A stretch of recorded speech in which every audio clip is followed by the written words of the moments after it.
요한은 독자들로 하여금 요한복음 20장이 요한복음의 결론인 것을 어렵지 않게 알 수 있도록 했다. 오직 이것을 기록함은 너희로 예수께서 하나님의 아들 그리스도이심을 믿게 하려 함이요 또 너희로 믿고 그 이름을 힘입어 생명을 얻게 하려 함이니라. 결론부에서 몇 사람을 만나게 된다. 예수님의 부활을 믿지 못했다가 나중에 믿게 된 도마를 만난다. 예수님의 시신이 무덤에서 사라진 것을 발견한 세 사람을 만난다. 베드로와 요한, 그리고 막달라 마리아다. 베드로와 요한, 도마는 예수님의 12제자였다. 예수께서 군인들에게 잡히자 요한을 제외하고 제자들은 도망갔다. 막달라 마리아는 달랐다. 그녀는 십자가에 달린 예수님을 가까이서 지켰고 예수님의 무덤을 가장 먼저 찾아간 여인이었다. 요한은 막달라 마리아가 무덤 밖에 선 채 울었다고 기록했다. 두 천사들과 부활하신 예수께서 그녀에게 똑같이 물으셨다. 여자여, 어찌하여 우느냐? 눈물이 많은 사람도 있고 비교적 눈물이 적은 사람도 있다. 눈물은 감정의 표현이다. 일반적으로 사람은 큰 슬픔에 빠지면 운다. 크게 당황하면 울게 된다. 큰 기쁨에 감격하여 울기도 한다. 다시 사신 예수님을 만난 주일 아침에 막달라 마리아가 울었던 이유는 무엇인가? 깊은 슬픔.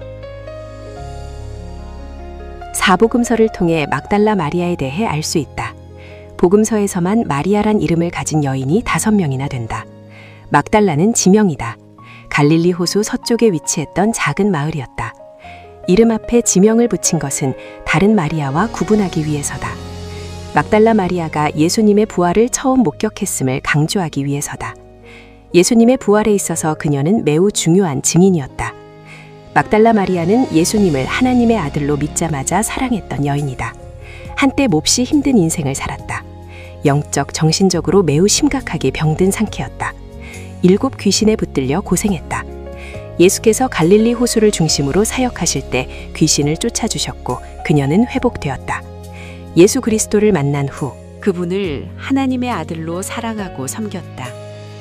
예수께서 십자가에 달려 죽임당하시는 현장에도 막달라 마리아가 있었고 예수께서 부활하신 주일 이른 아침에 그분의 무덤을 가장 먼저 찾아갔다. 사랑의 진정성은 희생과 헌신으로 나타난다. 막달라 마리아가 그랬다. 그녀는 자신의 재산으로 예수님의 일행을 섬겼다. 7 귀신에 붙들려 몸과 마음이 병들었던 마리아. 사람답게 사랑하고 사랑받으며 살 수 없었던 마리아. 그녀가 예수님을 만나 회복되었다.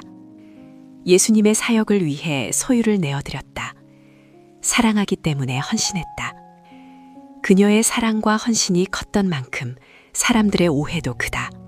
그녀는 가늠한 여인이 아니었다. 예수께 향유를 부은 여인도 아니었다. 소설 다빈치 코드에서는 그녀가 예수님과 결혼한 사이라 주장한다.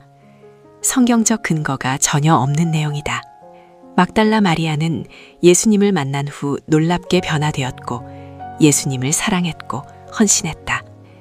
이처럼 사랑했던 예수께서 십자가에 달려 처참히 죽임당하신 현장을 목격했으니 얼마나 괴로웠겠는가. 사랑이 깊을수록 아픔도 크다. 마리아는 무덤 밖에 서서 울고 있더니 울면서 구부려 무덤 안을 들여다보니 흰옷 입은 2 천사가 예수의 시체 뉘었던 곳에 하나는 머리편에 하나는 발편에 앉았더라. 도무지 받아들일 수 없는 광경을 목격했다. 무덤 안에 눕혀 있어야 할 예수님의 시신이 사라졌다. 천사들을 보고 놀라서 운 것이 아니었다. 예수께서 살아나셨다는 큰 기쁨에 감격하여 운 것도 아니었다. 부활하신 예수님을 직접 만나기 전까지 예수께서 다시 살아나신다는 믿음이 그녀에게 없었다. 슬픔과 기쁨이 만나는 곳. 천사들이 이르되 여자여 어찌하여 우느냐. 이르되 사람들이 내 주님을 옮겨다가 어디 두었는지 내가 알지 못함이니이다. 무덤에서 울고 있는 막달라 마리아에게 천사들이 물었다. 여자여 어찌하여 우느냐. 마리아의 슬픔을 이해하지 못해서일까? 그렇지 않다. 천사들은 마리아의 깊은 슬픔이 큰 기쁨으로 바뀔 장소를 알려주고자 했다. 그곳이 어디인가? 마리아가 울면서 들어온 예수님의 빈 무덤이다. 막달라 마리아는 빈 무덤 밖에서라도 예수님을 기억하고 예배하고 싶었다. 슬픔을 달래기 위해서라도 말이다. 그러나 하나님께서 행하신 일이 무엇인가? 예수님의 시신이 있던 무덤 안에서 무슨 일이 일어났는가? 사흘 전 운명하신 성자 예수님을 성부 하나님께서 살리셨다. 영광스런 몸으로 살리셨다. 예수님이 다시 살아나셨다. 예수께서 직접 부활하신 몸을 마리아에게 보여주셨다. 그리고 말씀하셨다. 예수께서 이르시되 여자여 어찌하여 울며 누구를 찾느냐? 마리아가 예수님을 만났다. 시신이 아니다. 죽음이 아니다. 어두움이 아니다.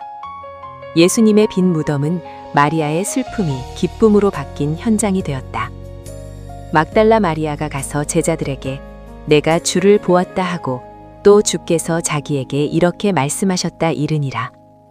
교통사고로 아내를 떠나보낸 한 남편의 이야기가 기억난다. 갑작스러운 이별에 그는 정신을 놓아버렸다.